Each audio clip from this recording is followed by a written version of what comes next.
সেই স্বপ্নটার কথা মানুষকে বলতেছি এবং মানুষের যে প্রত্যাশা ছিল একটা গণবিদ্যালয়ের পর যে তারা দেশকে কিভাবে দেখতে চায়, বলতে চায়, আমরা সেই কথাগুলো শুনতেছি।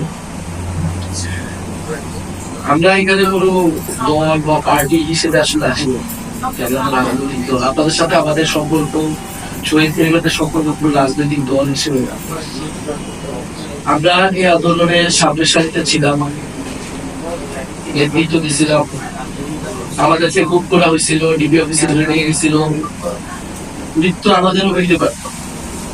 সেই সময়টা এরকম ছিল যে পুলিশটা যদি আর আরেকটু ডান সাইডে যেতে তাহলে আরেকজনের মৃত্যু হইত।